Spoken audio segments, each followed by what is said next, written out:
hell? There's absolutely no one in this town. How is that even possible? Not a single soul, not a sound, only my headlights cutting through this dead silence. They say that on the E40 highway, there are things called time pockets, places you can enter completely by accident, just by taking the wrong exit, but from which it is almost impossible to leave by your own will. I always laughed at these stories, thinking they were just tall tales told by exhausted drivers who had drunk too much strong coffee. That was until one foggy night in Saxony when I decided I was smarter than the GPS. Looking for a shortcut through the Ore Mountains, I drove into a town where fresh geraniums bloomed on the windowsills, hot coffee steamed on the tables of outdoor cafes, and the streetlights glowed with a warm, cozy light. There was only one but. There wasn't a single living soul there. No breath, no reflection in the mirrors, not even the bark of a dog. Now I'm going to tell you what it's like to be the only living person in a town that died 100 years ago but forgot to let anyone know. If you see an old sign at the entrance to another German village right now that doesn't reflect your headlights, don't go in there. Just turn back while the asphalt beneath you is still real and leads back to the real world. It all started somewhere past Dresden. I was carrying an urgent load to Paris, and time was relentlessly slipping through my fingers like sand. A horrific accident had occurred on the main highway. A fuel tanker had overturned, blocking all lanes. The navigator, as if mocking my rush, suddenly recalculated the route and suggested a detour through the Ore Mountain range. At that moment, I only thought about deadlines. I knew these mountains were fickle, but self-confidence is the most insidious enemy of a driver who has covered millions of kilometers. The E40 was left somewhere behind, covered by a giant veil of gray fog, and I plunged into a dark, almost black-green sea of Saxon forests. The road led upward, becoming steeper and narrower with every kilometer. The trees on both sides of the road began to close in over the cabin. Their branches seemed like giant, bony claws trying to grab my van by the roof and pull it into the thicket. I drove in complete silence, having even turned off the radio because the sound of the engine had become strange, taking on a metallic, unnatural tint. Suddenly, the fog cleared so abruptly, it was as if someone had pulled back a heavy theater curtain. Before me opened a picturesque valley. Below, surrounded by pointed fir trees, lay a town. It looked so perfect it seemed like a movie set for an old-time film. Gothic church spires, half-timbered houses with massive dark beams, a central square paved with perfect cobblestones. I felt an incredible sense of relief because my fuel was already at its limit. I'll find a gas station now, have a hot coffee, and ask for directions, I thought, slowly descending the serpentine road. But as soon as my front wheels touched the first stone of the city's cobblestones, the world around me changed. I felt a strange, painful pressure in my ears, like a sudden dive underwater.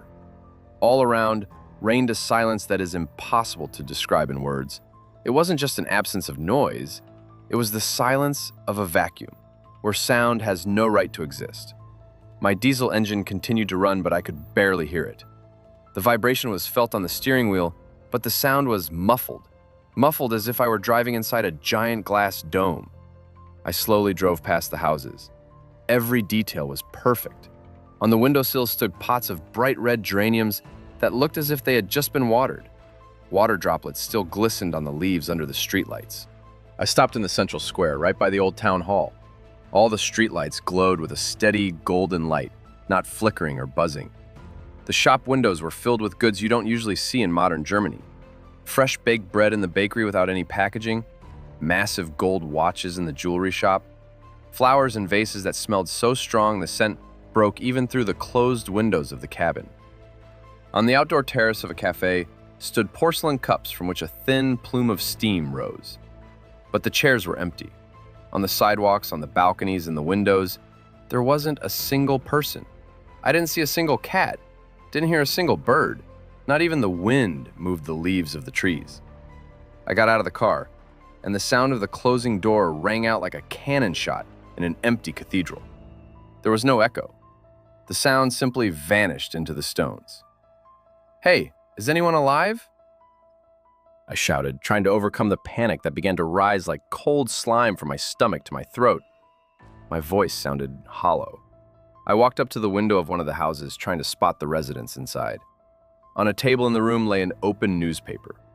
I pressed my face against the glass, peering at the fine print, and felt my heart skip a beat, then pound against my ribs with frantic speed. The date on the newspaper was tomorrow, May 13th, 2026. But the paper itself was yellow and brittle. The font was old Gothic, and a large photograph depicted this very town, but in ruins, engulfed in a giant flame. I recoiled from the window, feeling my legs turn to jelly. I glanced into the cafe nearby. The coffee in the cups really was hot. I saw bubbles on the surface of the milk. I reached out to touch the wooden table, but my fingers passed through it as if through a thick fog. The object was there, I saw it, but it didn't exist in my dimension. At that same moment, the warm light of the streetlights on the square began to change color. It became deathly pale, bluish, like the light in a morgue. I realized this town is not a geographic point. It's a trap created from collective longing, memory, and fear. It fished drivers off the E40 like a spider catches flies that have lost their way. I rushed back to my van, trying to save myself in the only place that seemed real to me. But the doors were locked. From inside, through the windshield, I saw a figure. Someone was sitting in the driver's seat. It was me, Ostap.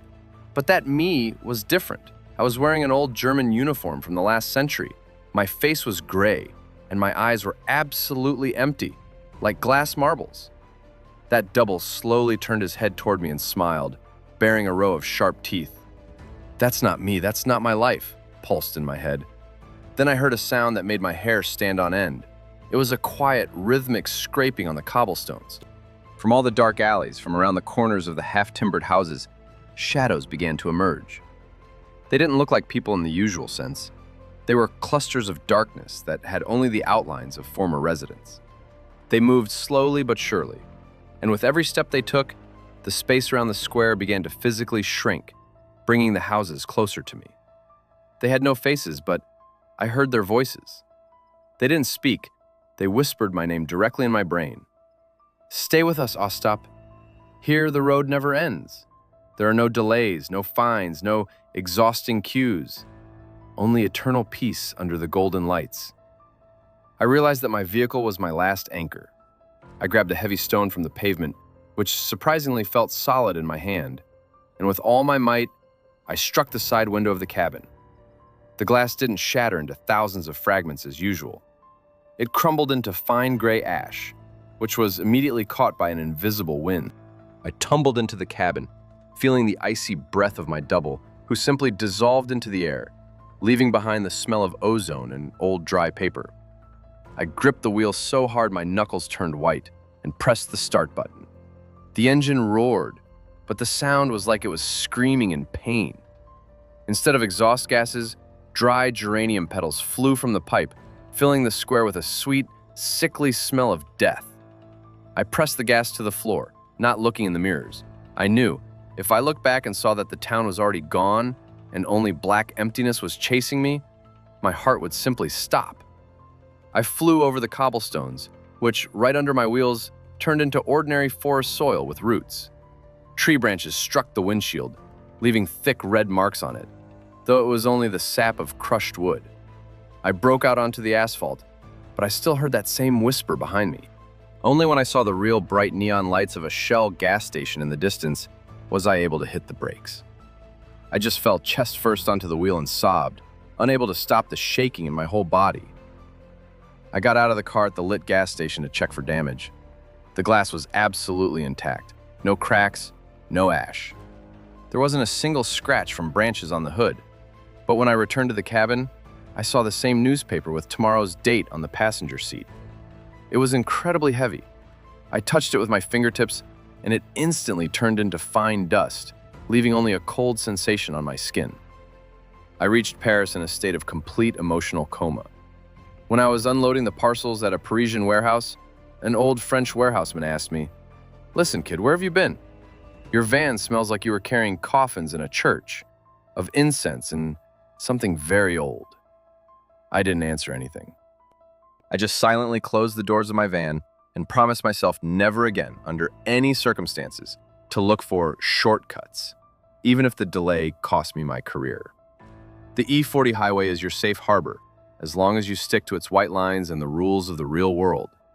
But remember, around it, in the darkness of the forests and mountains, lie thousands of forgotten, hungry worlds. They are just waiting for a tired, lonely driver who wants to cut the corner through the fog. If you suddenly see a town where everything looks too perfect and coffee steams on empty terraces in the middle of the night, don't stop. Hit the gas while your reflection in the mirror still belongs to you and not to someone else. Because the road does not forgive curiosity. It only forgives those who are faithful to their root and common sense.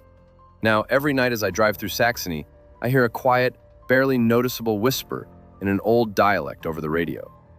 They are calling me back.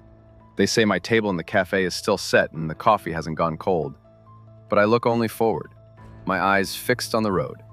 The light of my headlights is my only shield, and as long as I see the next kilometer marker, I know I am still part of the living world. Take care of yourselves on night trips. Don't believe in perfect pictures, and never enter towns that aren't on your GPS.